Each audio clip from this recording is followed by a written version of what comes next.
পরিশ্রম নাকি সৌভাগ্যের প্রসূতি। পরিশ্রম করলেই তো সফলতাকে ছোঁয়া যায়, তাই না? ঘরে বসে থেকে যদি বাতাস খেয়ে খেয়ে যদি বিজনেস করতাম, তাহলে কিন্তু সবার এত প্রিয় মুক্তিবালিত হতে পারতাম না, তাই না?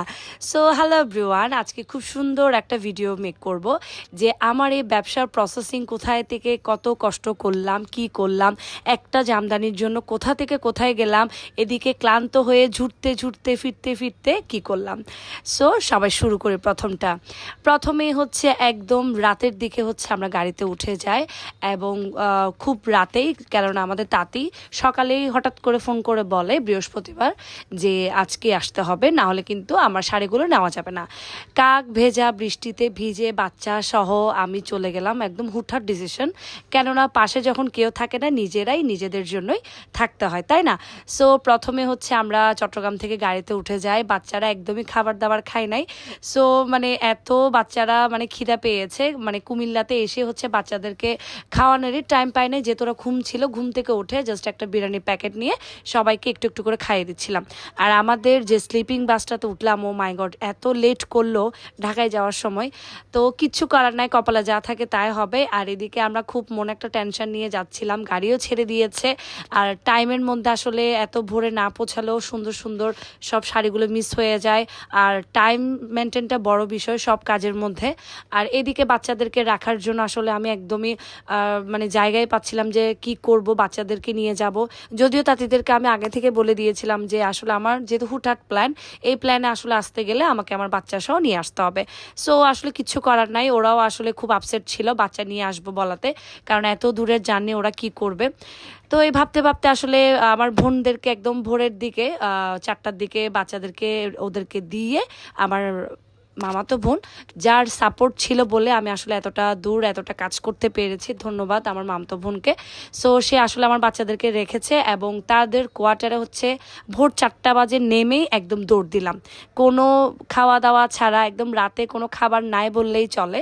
সো প্রথমে হচ্ছে হাটে চলে আসি, আর এই যে আমার কষ্টের ফসল, এই যে লাখ লাখ টাকা দিয়ে দিচ্ছি, দেখতে পাচ্ছেন এখানে কিন্তু অনেক টাকার জামদানি। সো এখান থেকে হচ্ছে আমাদের আবার পার্সোনাল তাঁতি আছে, ওদের বাসায় যাব, ওখান থেকে আরেকটা জায়গায়, ওখান থেকে আরেকটা জায়গায়। এই যে আপনারা যে এক ছাদের নিচে আমার কাছে এক পেজে বাজেট ফ্রেন্ডলি থেকে শুরু করে হাই বাজেটের সব জামদানি শাড়ি যে খুঁজে পান, তার একটাই কারণ, দেখেন আমরা একটা জায়গা থেকে একটা জায়গা, একটা জায়গা থেকে একটা জায়গা ঘুরে ফিরে হচ্ছে সুন্দর সুন্দর কালেকশনগুলো নেওয়ার চেষ্টা করি। বিজনেস আসলে এটাই, আপনি সবখানে ঘুরবেন ফিরবেন, মানুষকে চিনবেন জানবেন, ভালো খারাপ মন্দ সবটা জেনে কিন্তু আপনাকে বিজনেসটা করতে হবে, তাই না? সো আমি হচ্ছে প্রথমে হাট থেকে এই জামদানি শাড়িগুলো সুন্দর করে হচ্ছে নেই। আর খুব কষ্ট হয়েছে, যদিও আমার তাঁতি আমার পাশে না থাকলে আমি আসলে অনেক অনেক অনেক কষ্টই পড়ে যায়, কারণ সে খুব সুন্দর করে আসলে আমাকে সব কিছু রেডি করে দেয়। তারপরে এই যে যেটার কথা বললাম, আমার পার্সোনাল তাঁতি, যার কাছে হচ্ছে আমি সব সময় নিরাপদ, সে এত অমায়ক, কারণ তার ঘর দেখলেই বুঝবেন, আগে আরও বেশি খারাপ অবস্থা ছিল, বাট এইবার তার ঘরের অবস্থা কিছুটা ভালো হয়েছে, এটা দেখে খুব ভালো লাগলো। সো এত গরিব মানুষ কিন্তু তাদের মনটা এত ভালো, কেন বলছি লাস্টে দেখতে পাবেন। তো তার সাথে আসলে আমি হেল্প করছিলাম, একদম সদ্য বোনা, মানে ভাঁজও করা হয়নি, দেখতে পাচ্ছেন। এদিকে প্রতি মহাশয় একটু ঘুম যাচ্ছিল, ওই যে বললাম সারা রাতের জার্নি ছিল। আর এদিকে হচ্ছে আমি একদম অঘুমা, কারণ যতক্ষণ পর্যন্ত আমার টার্গেটটা ফুলফিল হবে না, যতক্ষণ পর্যন্ত আমি আমার কাজটা ঠিক মতো করতে পারছি না, ততক্ষণ পর্যন্ত আসলে আমার চোখে ঘুম নাই বললেই চলে। আমাকে দেখে কি বোঝা যাচ্ছে যে আমি সারা রাত ঘুম যাইনি টেনশনে? না, একদমই বোঝা যাচ্ছে না। বোঝা যাবে কখন জানেন? যখন হচ্ছে আমি ঝুরতে ঝুরতে একদম শেষ হয়ে যাব। দেখতেই পেয়েছিলাম প্রথমে ভিডিওতে, মানে এত টায়ার্ড এত টায়ার্ড। আমি প্রচুর পরিশ্রম করি, বিশ্বাস করেন।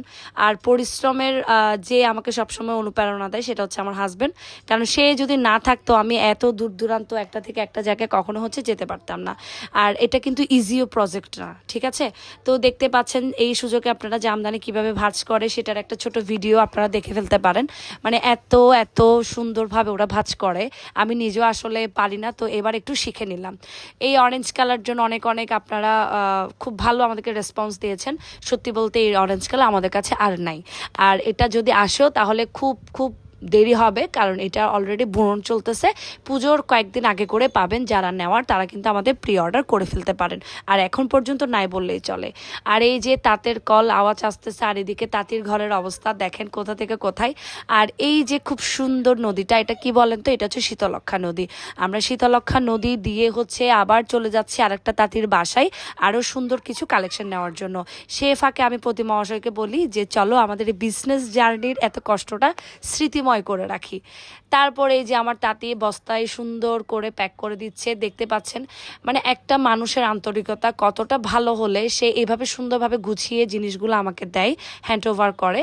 আমি আসলে খুবই লাকি পার্সন যে এরকম একটা মানুষ পেয়েছি, কারণ ওই যে বলে না, সততার কাছে সততার মানুষে ফিরে আসে, তাই না? তো এদিকে আমার প্রতি মহাশয় তখনও ঘুম ছিল, কারণ সে ঘুমে পুরো মগ্ন, আর এদিকে আমার অবস্থাও। তো আসলে আমরা জাস্ট সারপ্রাইজড হয়ে গেলাম, কারণ ওরা আসলে প্রথমে ভেবেছিল আমরা বাচ্চা নিয়ে আসবো। প্রতিবারই হচ্ছে অনেক আপ্যায়ন করে আমাদেরকে, আর এবারও তার হচ্ছে ভিন্ন করে নাই। দেখতে পাচ্ছেন খুব সুন্দর করে আয়োজন করেছে আমাদের জন্য, আমরা জাস্ট অবাক হয়ে গেছি। তো আমাদের আসলে দুপুরের লাঞ্চটা ঠিক এখানেই ছিল, আবার আরেকটা তাঁতির বাসায় আমাদের খাওয়া দাওয়া থাকে। তো আসলে আমরা যখনই যাচ্ছি, যেখানে যাচ্ছি, জাস্ট শুধু সারপ্রাইজড হয়ে যাচ্ছি, কারণ ওই যে আন্তরিকতাটা আপনি টাকা দিয়েও কিন্তু পাবেন না। তারপর হচ্ছে আমরা আবার ওয়েট করি আর একটা গাড়ির জন্য। ওই যে আমার তাতে সব কিছু ম্যানেজ করে রেখেছে, আমরা এখন যাব আবার মাছি বুটি নেওয়ার জন্য। তো দেখেন একটা থেকে একটা জায়গায় অলরেডি তখন দুপুর গড়িয়ে প্রায় বিকেলের মুহূর্ত। দেন হচ্ছে আমরা আশপাশটা একটু ঘুরছিলাম, যেহেতু হচ্ছে চারিদিকে তাঁতির যে কলের আওয়াজটা আসছে, কি যে ভালো লাগছে। আর এত বাতাস ছিল, আর আগের দিন হচ্ছে এত বৃষ্টি হয়েছে, সত্যি বলতে খুব ভয় পেয়ে গেছিলাম, যদি বৃষ্টি হয় শাড়িগুলো নিয়ে কিভাবে আসব আর কিভাবে কি করব, এটা নিয়ে খুব টেনশনে ছিলাম। আর দেখেন উইদাউট মেকআপ কোনো কিছু নাই, জাস্ট ন্যাচারাল একটা লুকে আসছি। মানে কি যে বাজে লাগতেছে, তাই না? পুরো মানে ক্লান্ত বিধ্বস্ত আমি। তো তারপর আসলে এটা আমার কাছে স্মৃতি হয়ে থাকবে, কারণ এই যে পরিশ্রমগুলো হচ্ছে আপনাকে অনেক কিছু শেখাবে। আপনি বাধাগ্রস্ত হবেন, আবার এদিকে উঠে দাঁড়াবেন, সবটা মিলিয়ে হচ্ছে জীবন। তারপরে এখানে দেখলাম সুতা খুব সুন্দর করে শুকাতে দিয়েছে, দেখতে পাচ্ছেন সুতাগুলো খুব সুন্দর করে রং করেছে। এগুলো হচ্ছে সি গ্রিন যে জামদানিগুলো আছে ওগুলোর জন্য হচ্ছে করা। তো এটার পাশে হচ্ছে আমার তাঁতির ঘর, তো সেই হচ্ছে এগুলো শুকোতে দিয়েছে। আপনাদেরকে আসলে এই ভিডিওটা আমি দেখিয়েছিলাম যে আসল জামদানি শাড়ি মেশিনের তৈরি হয় না, জাস্ট দেখেন একটার পর একটা সুতা, কত চিকন সুতাগুলো, এটা সব মানে একটার পর একটা দিয়ে দিয়ে হচ্ছে এগুলো বুনন করতে হয়। সো বুঝতে পারছেন জামদানি শাড়ি কতটা এক্সক্লুসিভ, কতটা কষ্টকর, একটা শাড়ি বুনন করতে কত কষ্ট হয়। আর আসলে আমার নিজের কাছে খুব ভালো লাগে যখন আমি ব্যবসাটাকে একদম নিজের পেশা হিসেবে নিয়েছি, আসলে শৌখিন হিসেবে ব্যবসাটাকে নিয়েছিলাম, আর এখন এটা আমার পেশায় পরিণত হয়ে গেছে। আর আমি সবসময় চিন্তা করেছি যে বেস্ট কোয়ালিটিটা সবার হাতে তুলে দেওয়ার জন্য। এখনো পর্যন্ত আপনাদের ভালোবাসায় এতটুকু আসতে পেরেছি। আশা করছি খুব বড় সড়ভাবে হচ্ছে আপনাদের জন্য দারুণ কিছু করার ইচ্ছা আছে, আশা করছি ভগবান চাইলে সেটা অবশ্যই কমপ্লিট হবে। তো এই তো আমাদের বিধ্বস্ত অবস্থা, আর এদিকে হচ্ছে গাড়ি আসার জন্য আমরা অপেক্ষা করছিলাম, যেহেতু তাঁতি বলছে যে একটু রেস্ট নেন, আর সে ফাঁকে হচ্ছে আমরা একটু ঘুরতে বের হয়ে গেছি। চারিদিকে এত কলের আওয়াজ, সত্যি খুব ভালো লাগছে। আর এই যে এক জায়গা থেকে এক জায়গায় এত কষ্ট করে কালেকশনগুলো এনে যে আপনাদেরকে দেই, আপনারা বলেন যে অমুক পেজে এত টাকা, তমুক পেজে এত টাকা। আমি যে পরিশ্রমগুলো করি কষ্ট করে বাচ্চা রেখে এখান থেকে এখানে দৌড়াদৌড়ি, বিশ্বাস করেন আপনাদের কখনো যদি এরকম পরিশ্রম করেন, আপনারা নিজেরাই বলবেন যে জামদানি শাড়ি আর পরতে হবে না, এত কষ্ট করে জামদানি শাড়ি আর বিজনেসও করতে হবে না। বাট আমি ধৈর্য রেখে সেই 2020 সাল থেকে কিন্তু এখনও আছি। অনেকে অনেক পিছু হটানোর চেষ্টা করেছে, অনেকে অনেক কিছু করেছে, বাট লাইফে দিন শেষে আপনি নিজেকে যতটা বিশ্বাস করবেন, নিজের উপর যতটা ভরসা করবেন, অন্যের উপর করবেন না, ততটাই হচ্ছে সাকসেসফুল হবেন। সো এটাই আমরা হচ্ছে গাড়ি চলে আসে, আর প্রত্যেকবার গাড়িতে উঠলেই শুধু আমি ঝুঁকতে থাকি, ওই যে বললাম না ক্লান্ত শরীর আর মানতে চায় না, কিন্তু কিচ্ছু করার নাই, শরীরের বাইরেও কিন্তু আমাদের কাজ করে যেতে হয়।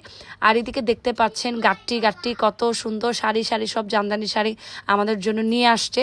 শুধু আমি আগের দিন বলা যে আমার জন্য এই শাড়িগুলো নিয়ে আসবেন, আর আমি এত ঝগড়ুটে, এটা আমি না, আমার তাঁতি বলে আমাকে ভীষণ রকম সে ভয় পাই। এটা শোনার পর আমি আসলে হাসতে হাসতে পুরো শেষ।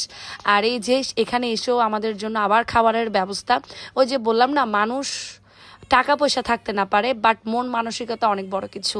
তো আসলে মানে এত ভালো লাগছিল যে বলার মতো না, মানে অল্প টাকায় কত মানে কিছু করে ফেললো আমাদের জন্য। আর এই যে বুড়িটা, প্রত্যেকবার আমি যখন ওই যাই এই বুড়িটা আমার সাথে অনেক বেশি মিশে আর ভীষণ ভালো লাগে আমার।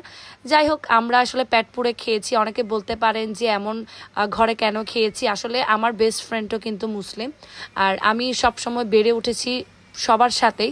সো আমার মধ্যে কিন্তু ওই জিনিসটা নাই যে এর বাসায় গেলে খেতে পারবো না বা এই জিনিসটা খেতে পারবো না। আমাকে কিন্তু তাতি বারবার বলছিল যে যদি আপনার খারাপ লাগে তাহলে আপনি খাইয়েন না, জাস্ট অল্প কিছু মুখে দেন। বাট না, আমি নিজে থেকে বলেছি যে না, আমি খাবো, কেন খাবো না। দিন শেষে কিন্তু আমরা সবাই রক্তে মাংসে গড়া মানুষ, এমন না যে আমাদের খাবারের মধ্যে কিন্তু কিছু লুকিয়ে আছে। সো ভালোবেসে যে জিনিসটা আপনি দিবেন সেই জিনিসটা আপনার কাছে অমৃত লাগবে।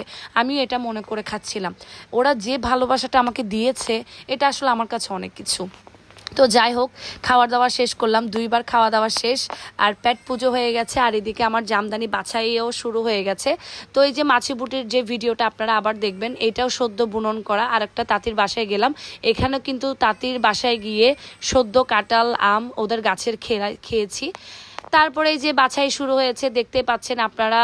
বলেন যে শাড়ি এটা সেটা এমন কেন বা কাজ কম কেন। সো দেখতে পাচ্ছেন আপনারা অনেকগুলো জামদানি শাড়ি জাস্ট একটার পর একটা আমি বাছাই করে করে দেখে দেখে নিয়ে আসছি। কেন বলেন তো? আপনারা টাকা দিয়ে যে জিনিসটা কিনবেন সেটা কিন্তু আমি আগে কিনে ফেলছি আমার টাকা দিয়ে। সো ভাই, আমার টাকার অনেক মূল্য আছে, সেই হিসেবে আমি কিন্তু বেছে বেছে বেছে বেছে জিনিসগুলো আনি। আর আমি যে জিনিসটা আপনাকে বলতে চাচ্ছি, যে তাঁতি আমাকে সবসময় বলে আমি নাকি ঝগড়াটা। আসলে আমি ঝগড়াটে, অনেক ঝগড়া করি, আর আমাকে ভীষণ ভয় পায় ওরা। আর কারণ আমি হচ্ছে কোনো বিষয়ে কখনো কম্প্রোমাইজ করতে চাই না। আমি সব সময় বললাম না, বেস্ট জিনিসটা আমার লাগবে। সো এখানে আসলে হাসছিলাম কেন জানেন? এই যে ব্লু মাল্টিটা নিয়ে একটু ঝগড়া করছিলাম যে আমাকে টাইমের ভিতর কেন ব্লু মাল্টিটা দেয় নাই, এটা নিয়ে খুব ঝগড়া চলছিল। তো এক পর্যায়ে আমার জামাই হাসতেছিল যে দেখছেন যে আপনার দিদি মানে কি বকা দিচ্ছে। তো ওরা আসলে নালিশ দিচ্ছিল আমার হাজব্যান্ডকে যে আমি এত বকাবকি করি ফোনের মধ্যে, যে কেন টাইম টু টাইম আমার শাড়িটা আসলো না। মানে ওরা নাকি ভয়ে ফোন সহ রিসিভ করে না। এটা শুনে আমি পুরো হাসতে হাসতে শেষ। আর এদিকে দেখা যাচ্ছে যে তাঁতির যে ওয়াইফ আছে সে পর্যন্ত আমার সামনে আসতেছে না ভয়ে, যে আমি আসলে জোর করে তাকে নিয়ে আসছি আমার সামনে। কারণ সে যখন এসে বলে যে আপা আপনাকে অনেক ভয় পাই, আমি আমার হাজব্যান্ড সহ আমরা অনেক ভয় পাই আপনাকে, সেজন্য আসলে ভয়ে আপনার কাছে আসতেছি না। ভাই, এটা কোনো কথা? আমাকে ভয় পাওয়ার কি আছে? তো আমি আসলে খুব লিটারেলি লজ্জায় পড়ে গেছি যে ওর কথা শুনে। আসলে ব্যবসায়ী হতে হলে কখনো গরম হতে হয়, কখনো নরম হতে হয়, কখনো বা দায়িত্বশীল। ঠিক আছে, সব মিলিয়ে কিন্তু আপনি একটা পারফেক্ট ব্যবসায়ী হতে পারবেন। আপনি যদি নরম থাকেন দেখা যাবে যে আপনার কাজের সঠিক কাজটা হচ্ছে না। সো আমি এজন্য মাঝে মাঝে এইভাবে আসলে রুড বিহেভ করতে হয়, পরে আবার সরি বলে দেই। তো এই তো দেখতে পাচ্ছেন বেছে বেছে আমাকে দিচ্ছে, আর আমি একটার পর একটা নিচ্ছিলাম। তো আমার আসলে অনেক সুন্দর মুহূর্ত কাটে। প্রত্যেক দুর্গাপূজার আগে আপনাদের জন্য এত সুন্দর সুন্দর জামদানি শাড়ি আমরা নিয়ে আসি, আর আপনারাও খুব ভালোবেসে এগুলো নেন। আর এই যে হাসতেছি, ওই যে ওরা একটা একটা বলতেছে আর আমি হচ্ছে হাসতেছি, জাস্ট মানে আমার সম্পর্কে বলতেছে আর কি। তো কিছু করার নাই, অনেক এক্সপিরিয়েন্স নিয়ে আসলাম ওদের কাছ থেকে, ওরা আসলে আমার সম্পর্কে কী ভাবে। তো এটা আসলে শুনে আমি নিজেও লজ্জায় পড়ে গেছি। যাই হোক, এই যে সুন্দর সুন্দর কালেকশনগুলো দেখতে পাচ্ছেন, সরি টু সে এগুলো একটাও নাই, সব সেল হয়ে গেছে। কারণ ওই যে বললাম ভালো জিনিস তাড়াতাড়ি চলে যায়, সেটাই হচ্ছে কথা। এই যে চলে গেছে, এই যে সুন্দর সুন্দর শাড়িগুলো যদি এখন স্ক্রিনশট নিয়েও যদি বলেন যে দিদি এটা আছে, কিন্তু ভাই রে ভাই মাফ করেন, এগুলো একটাও নাই, সব সেল হয়ে গেছে। আর এই যে পারফেক্টলি ব্যবসায়ী ওমেন বসে আছি আর সুন্দর সুন্দর জামদানি শাড়িগুলো নিচ্ছি। তো প্রতি মাসে আসলে সুন্দর সুন্দর ভিডিও ক্যাপচার করেছে, যেটা আমি নিজেও জানি না, এগুলো সব ক্যান্ডিড ভিডিও ছিল। আর আমার কাছে আসলে এগুলো স্মৃতিময়, কারণ একটার পর একটা সুন্দর সুন্দর ভিডিওগুলো আসছে, আর আমি শুধু দেখছি, এগুলো আমার কাছে একদিন স্মৃতি হয়ে দাঁড়াবে। তো এগুলো আসলে স্মৃতির খাতায় রাখার জন্য আসলে তোলা। তো অনেকগুলো সুন্দর সুন্দর জামদানি শাড়ি নিলাম, বাছাই করলাম, আর সব কিছু প্যাকিং ট্যাকিং শেষ করে রাত 11:30 বাজে আমরা আসি আমার বোনের বাসায়, আমার মামতো বোনের বাসা। সো আমার মামতো বোনের হাজব্যান্ড হচ্ছে মেট্রোপলিটনের পুলিশ। সো দাদার বাসায় আসছি, আর কোয়ার্টারে উঠে দেখলাম মানে 13 তলায় থাকে, আর বাচ্চাদের এত আনন্দ, কারণ আমার দিদির বাসাটা এত বড় ছিল যে আমার ছেলেরা খেলে এত আনন্দ পেয়েছে, এখনো পর্যন্ত সে তার মাসিমণিকে ভুলতে পারেনি। তো আমরা খাওয়া দাওয়া শেষ করে লম্বা একটা ঘুম দিয়ে দেন চলে আসি পরের দিন স্বামীবাগ। মন্দিরে। এটা কোথায় আপনারা সবাই জানেন, যারা ঢাকায় থাকেন তারা কিন্তু অবশ্যই জানবেন। বাবার কাছে পুজো দেওয়ার অনেক দিনের ইচ্ছা ছিল আমার, সো এটা কমপ্লিট হয়ে গেছে। আর আজকের দিনটা কিন্তু আমার বিবাহবার্ষিকী ছিল, আপনারা সবাই জানেন, সবাই দেখেছেন। সো বিবাহবার্ষিকী উপলক্ষে আমরা একটু মন্দির দর্শন করেছি পরের দিন সকালে। আর এদিকে আমার বোনকে অনেক জোরাজোরি করেও বোনকে আনতে পারলাম না, তার কারণ বোনে আমাদের জন্য খুব সুন্দর সুন্দর কিছু খাবার বানিয়েছে, যেহেতু আমার অ্যানিভার্সারি। সে বারবার বলে দিয়েছে যাতে করে আমরা বাইরে না খাই, আর সে আমাদের জন্য সুন্দর করে রান্নাবান্না করবে। যদিও সে ফেসবুকে দেখেছিল, আমি ওর বাসায় পোস্ট করেছিলাম, তো এই আর কি। তারপর আমরা ভগবানের দর্শন নিলাম আর বাচ্চাদেরকে নিয়ে খুব সুন্দর একটা দিন কাটালাম। স্বামীবাগ মন্দিরে আসলাম, আর এখানে বাবার একটা ভোগের প্রসাদও পেয়েছি ভগবানের আশীর্বাদে। এই তো আমাদের সুন্দর মুহূর্ত কাটলো ঢাকায় এসে, খুব সুন্দর ভাবে হচ্ছে আমরা বাচ্চাদেরকে নিয়ে একটা সুন্দর ট্যুর হয়ে গেল। ওই যে বলে না যে আপনার সুন্দর দিন বা আপনার সুন্দর যে মোমেন্টগুলো অন্য কেউ যদি নষ্ট করতে চায়, দেখা যাবে যে ভগবানও কিন্তু সেটা নষ্ট করতে দেয় না। এই যে আজকে আমি বাচ্চাকে রাখার মতো একটা স্পেস পাচ্ছিলাম না, কারো কাছে রাখতে পাচ্ছিলাম না, এত কান্না আসছে যে আমার বাচ্চা পুরো বৃষ্টিতে ভিজে গেছে। সত্যি বলতে যে ভিজছে আমার বাচ্চা, আমার ব্যবসার জন্য আমার বাচ্চাও কিন্তু সাফার করতেছে এক প্রকার। সো ওরা যে ভিজছে সেই ভিজা কিন্তু আমি মনে করেছিলাম আমার বাচ্চার অনেক অসুখ হয়ে যাবে। সত্যি বলতে আমার ছেলের একটু কিছু হয় নাই, তার একটাই কারণ ওই যে ভগবানের আশীর্বাদ। আমি ছেলেকে রাখার মতো কোনো আপন মানুষ পাচ্ছিলাম না, কিন্তু দেখেন কিভাবে যেন আমার বোনের কথা হুট করে মাথায় চলে আসে। আর আমার বোনও খুব সুন্দরভাবে খুশি হয়ে যায়, কারণ আমরা আসলে সবসময় আসতেও পারি না, আর বোন তো শুনেই ভীষণ মহা খুশি। সো দ্যাট বোনের বাসায় বাচ্চাগুলোকে রাখতে পেরে আমরা ঢাকায় ঘুরতে পারলাম। তো ওই যে বললাম, আপনার সুন্দর দিনগুলো যদি নষ্ট হতে হয় সেক্ষেত্রে ভগবানই নষ্ট করতে দিবে না, কারণ আপনার ভগবানের প্রতি আশীর্বাদ আছে। আজকে যদি আমি বাচ্চাটা বাসায় রেখে যেতাম কারো কাছে, দেখা যেত যে আমাকে পরের দিনই ব্যাক করতে হতো, আমি আর ঢাকায় ঘুরতে পারতাম না, আর আমার সুন্দর বিবাহবার্ষিকীটা পালন করতে পারতাম না। আর এই যে স্বামীবাগের মেন ফটকটা, এখানে অনেক পরিচিতদের সাথে দেখা হলো। সত্যি বলতে এদেরকে দেখে খুব ভালো লাগলো যে ওরাও আমার ভিডিও দেখে, আর এই জিনিসটা দেখে খুব ভালো লাগলো। আর এখানে হচ্ছে স্বামীবাগের আশ্রমে আপনারা চাইলে থাকতে পারবেন, যারা ঢাকায় এসে ঘুরোঘুরি করতে চান বা ভালো একটা বিশ্বস্ত কোথাও থাকতে চাচ্ছেন না, আপনারা কিন্তু এখানে থাকতে পারেন একদম নির্ভয়ে, একদম খুব সুন্দর একটা পরিবেশে ভগবানের সাথেই থাকতে পারবেন। তো এখানে আসলে অনেকেই আসছিল, আমরা দেখেছিলাম। আর এই যে বাবার মুখটা এত সুন্দর লাগছে বলার মতো না। যদিও বারোদি যাওয়ার খুব ইচ্ছে ছিল, কিন্তু সময় সাপেক্ষর কারণে আমরা আর যেতে পারলাম না। তারপর আমরা ইস্কন মন্দিরে চলে আসি। স্বামীবাগের পাশে হচ্ছে ইস্কন মন্দির। আর দেখেন ভগবানের এত কৃপা, সেদিন ছিল উল্টো রথযাত্রা। উল্টো রথযাত্রা উপলক্ষে কিন্তু আমরা খুব সুন্দরভাবে হচ্ছে ভগবানের কে দর্শন করতে পারি। আমরা ইস্কন মন্দিরে চলে আসি ঢাকায়। আর সেই দিন উপলক্ষে আমি কিছু দান করি, সেটা হচ্ছে মানে এখানে কাজ চলছিল, মন্দিরের কাজ আর কি। তো এখানে কিছু আমি দিয়েছিলাম আর কি, আমার যতটুকু সম্ভব। তো ওরাও আসলে খুব খুশি হয়েছে, চট্টগ্রাম থেকে আসছি বলছে, আর খুব ওরাও খুশি হয়ে গেছে। দেন এই তো আমাদের খুব সুন্দর ছবি ছিল বাচ্চাদেরকে নিয়ে দারুণ একটা সময় স্পেন্ড করলাম আমরা দুইজনে। তারপরে হচ্ছে বাসায় চলে আসি, যেহেতু হচ্ছে অনেকটা টাইম হয়ে গেছে, আর বোনও খুব বারবার ফোন দিচ্ছিল। আর নিরামিষের এই সুন্দর দোকানগুলো দেখলে আমার বারবার শুধু আমার বোনের মেয়ে আর ছেলের কথা মনে পড়ে, কারণ ওরা সবসময় নিরামিষের এই যে বার্গার থেকে শুরু করে দারুণ কিছু খাবার দাবার সবসময় ওরা খেতে পারে না, আমরা খেতে পারি। তো আমি আসলে নিরামিষের দোকান দেখলে আমার শুধু ওদের কথা শুধু মনে পড়ে, আমার বোন আর বোনের ছেলের কথা, যদিও ওরা ইস্কন, এই জন্যই। তো ওদেরকে খুব মিস করছিলাম, ওরা সব একসাথে আসলে খুব সুন্দর করে আসলে আমরা ঘুরতে পারতাম। যদিও নেক্সট টাইম এটা হবে, সবাই মিলে ঘুরবো। আর আপনারা তো আমাদের ফ্যামিলি ব্লগ সবসময় চান। তো এই তো আমরা খুব সুন্দরভাবে ছবি টবি তুললাম, আর দারুণ একটা ঢাকা ঘোরাঘুরি হলো। আর এদিকে হচ্ছে আমার বোনের কোয়ার্টারের সামনে খুব সুন্দর একটা খেলা প্লে জোন ছিল, তো ওরাও আসলে খুব সুন্দর করে খেলছিল। আমি একটা ভিডিও নিয়ে নিয়েছিলাম। এই যে সুন্দর শৈশবটা, এটা না আসলে পাওয়া যাবে না। এই যে শৈশবগুলো চলে যাচ্ছে, একটা সময় দেখা যাবে যে টুলুমুলু এইগুলোকে মিস করবে। তারপর বাসায় এসে বোনের হাতে দারুণ দারুণ খাবার খেয়ে তো মন একদম দিল খুশ হয়ে গেছে। অ্যানিভার্সারি উপলক্ষে খুব দারুণ কিছু খাবার দাবার ছিল। আর এই যে আমার বুড়িটা, এই বুড়িটার সাথে আমার দারুণ দারুণ সময় কেটেছে। আমার বোনের মেয়েটা ভীষণ লক্ষ্মী, আর আমার বোন তো বলে এটা পুরোটাই আমার কপি। সত্যি বলতে এটা একদমই আমার কপি হয়ে গেছে, কারণ আমি ছোটবেলায় ঠিক ওর মতো করে কথা বলতাম, আর ওর মতোই করে সাজুগুজু করতে চাইতাম। তো মানে আমাকে ও আসলে কত কথা বলছে, আবদার করছে, তো আমার কাছে আসলে ভীষণ ভালো লাগছে, কারণ আমার বোনের মেয়ে আমার খুব প্রিয় একটা বলা যায় মেয়ের মধ্যে ও এখন। তো ওকে আমার ভীষণ ভীষণ ভালো লাগে, আর সবসময় মুমু মুমু ডাকে, এই জিনিসটা খুব মজা লাগে। তো এই তো, আর ওর অনেক ভিডিও আসবে সামনে, দেখতে পাবেন, যেহেতু আমাদের বিয়ে নেমেছে, আপনারা দেখবেন অতি শীঘ্রই। আর এই যে বুড়িটা খুব মানে আদর লাগছে। আর আসলে ভগবানের, আমার বোনের নিজের মেয়ে না হলে কি হবে, আমার বোনের মেয়েরা হচ্ছে আমার কাছে খুব আদরের, কারণ এরা আমার মেয়ের মতোই, মেয়ে মতো নয়, আমার মেয়েই বলতে গেলে। তো সুন্দর কিছু সময় কাটলো ওর সাথে। আর ঢাকার মধ্যে এই যে দারুণ কিছু মুহূর্তগুলো হচ্ছে আমি শেয়ার করার চেষ্টা করছি, কারণ এগুলো আসলে পাওয়া যাবে না সহজেই, আমরা চাইলেও কিন্তু পাবো না। তারপর এই যে দুষ্টু বুড়িটা আমার কাছে আবদার করে যে মোমো আমাকে আজকে সাজিয়ে দিতে হবে।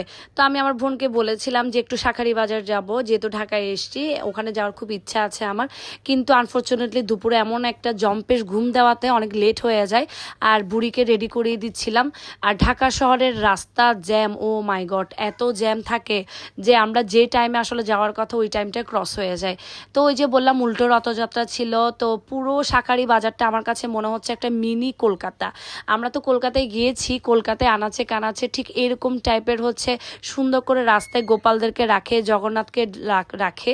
তো পুরো একটা মিনি কলকাতা মনে হচ্ছে আমার কাছে, অলি গলি দেখে পুরো কলকাতার একটা ভাইব। তো আপনারা আসলে কারা কারা গেছেন শাঁখারি বাজার একটু জানাবেন। আর এখানে যে জিনিসটা দেখলাম যে বর বউ যাচ্ছে হেঁটে হেঁটে ওই যে মাকে দর্শন করার জন্য, শাঁখারি বাজারে যে জাগ্রত কালীমা আছে ওনাকে আসলে দর্শন করার খুব ইচ্ছে ছিল আমার অনেক দিন ধরে। আর এখানে গিয়েও দেখলাম অনেক পরিচিত মানুষ আমার ভিডিও দেখে, তো জিনিসটা আসলে খুব ভালো লাগলো। তারপর হচ্ছে এই যে হেঁটে হেঁটে বর বউকে দেখছিলাম, ওরা মানে কোনো লজ্জা ছিল না, আমি নিজে হলে লজ্জায় মরে যেতাম, কিন্তু এরা কত সুন্দর করে হেঁটে হেঁটে মানে বিয়ে করে এদিকে মাকে নমস্কার করতে যাচ্ছে। বাট এটা আসলে প্রেমের বিয়ে না এমনি নর্মালি বিয়ে আসলে আমি বলতে পারছি না, বাট দেখেই মনে হয় প্রেমের বিয়ে টাইপের। তো যাই হোক, প্রত্যেকটা ভালোবাসার পূর্ণতা পাক। আর এদিকে হচ্ছে প্রত্যেকটা জায়গায় রথ বানিয়ে রেখেছে ছোট ছোট বাচ্চারা, আর রথযাত্রা উপলক্ষে দোকানেও হচ্ছে রথের সুন্দর করে হচ্ছে ব্যবস্থা ছিল, প্রসাদ দিচ্ছিল, জিনিস আসলে ভালো লাগলো। তো ঢাকায় যারা শাঁখারি বাজার আছে তারা অবশ্যই এখানে যান, আমি জানি, কারণ এই জায়গাটা পুরো একটা কলকাতার মতোই, আর আমাদের হচ্ছে চট্টগ্রামের হাজারীগুলির মতোই। তো এই যে খুব সুন্দর জাগ্রত এই জগন্নাথগুলো ছিল, আর আমার ভীষণ ভীষণ ভালো লেগেছে গিয়ে এক প্রকার। তো এই তো মাকে অনেক কষ্ট করে দর্শন করতে পেরেছি লাস্ট মুহূর্তে, যেহেতু 10টা বেজে গেছে, আর মাকে হচ্ছে মানে ঢুকতে পারিনি, সেটা আমার কাছে ব্যাড লাক। আশা করছি নেক্সট টাইম যাব মার কাছে। তো এতটুকুই হচ্ছে মাকে দর্শন করতে পেরেছি, মন্দিরটা বন্ধ হয়ে যাচ্ছে, আমার আসলে খারাপ লেগেছে, কিন্তু কিচ্ছু করার নাই, গেট থেকে হচ্ছে মাকে দেখে চলে আসতে হলো। দেন কি ভিড় ভাই, কি ভিড়, ঠেলা ঠেলিতে ঠেলতে ঠেলতে শেষ, মানে পুরো অবস্থা খারাপ, যেহেতু হচ্ছে উল্টো রথযাত্রা ছিল। এখানে কাচের চুড়ির কত সুন্দর করে যে বসেছে, মনে হচ্ছে যে আমাদের জবরের বলি খেলা মেলায় চলে আসছি, মানে এত সুন্দর ছিল। তো যাই হোক, এই যে ভিড় ঠেলাঠেলি করতে করতে বাসায় চলে আসছি, পড়ার মোবাইল টোবাইল বের করে নেয়, যেহেতু ঢাকা জানেনই তো ঢাকার অবস্থা। তারপর হচ্ছে আমরা ঘুম গিয়ে পরের দিনই চলে আসি কোথায় বলেন তো, এটা মেন ফটকটা কোথায়, ঢাকেশ্বরী মন্দির, এটা আমাদের জাতীয় মন্দির। সো ঢাকায় আসছি, জাতীয় মন্দির কেন দর্শন করব না, সেই হিসেবে চলে আসছি ঢাকেশ্বরী মন্দির একদম সকাল সকাল পরের দিন। তারপরে হচ্ছে ঘুরোঘুরি করে আমরা হচ্ছে বিকেলের দিকে চলে আসবো, এই জন্য হচ্ছে সকালের দিকটায় বের হয়ে যায়। আর ওয়েদারটা এত ভালো ছিল, ভীষণ ভালো ছিল, রোদ টোদ ছিল না, তো যার কারণে মায়ের খুব সুন্দর করে পুজো দিতে পেরেছি, মাকে দর্শন করতে পেরেছি, এটাই হচ্ছে আমার কাছে মূল কারণ। ঢাকায় আসার মেন কারণটা হচ্ছে মন্দিরগুলো দর্শন করা, আমার কাছে ওটাই মেন লেগেছে, আর ওটাই আমি হচ্ছে ভাগ্যক্রমে করতে পেরেছি। এই তো মাকে পুজো দিয়েছি, মায়ের প্রসাদ পেয়েছি, আর এদিকে বাচ্চাদেরকে নিয়ে খুব সুন্দর একটা মুহূর্ত কেটেছে আমার। আর মাকে সবসময় বলি যে আমার বাচ্চাগুলো যেন দুধে ভাতে থাকে, আর কিছুই চায় না, দিন শেষে এইটুকু আবদার আমার মায়ের কাছে। মানে মা ছাড়া না আমার টুলুমুলুকে কেউ দেখার নেই, বিশ্বাস করেন। আমি সবসময় আমার হাজব্যান্ডকে বলি যে আমার ছেলের এত এত বিপদ যায়, সত্যি বলতে কে বাঁচায়, আমার সত্যি মানে একদম মন থেকে আমি ফিল করি যে মাই হচ্ছে আমার ছেলেকে বাঁচায়, না হলে কত বিপদ আসে আমার জীবনে, এটা আমি আসলে এক্সপ্লেন করে বলতে পারবো না।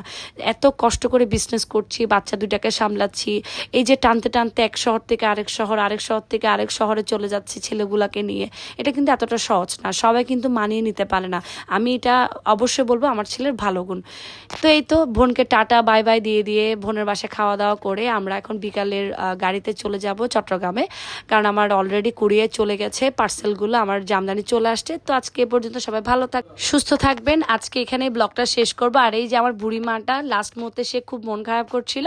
আর এই যে আমার বোনকে অসংখ্য ধন্যবাদ আমাদেরকে এত সুন্দর একটা হসপিটালিটি দেওয়ার জন্য। আর আমার ব্লগটা ভালো লাগলে অবশ্যই সবাই লাইক শেয়ার করবেন। টাটা।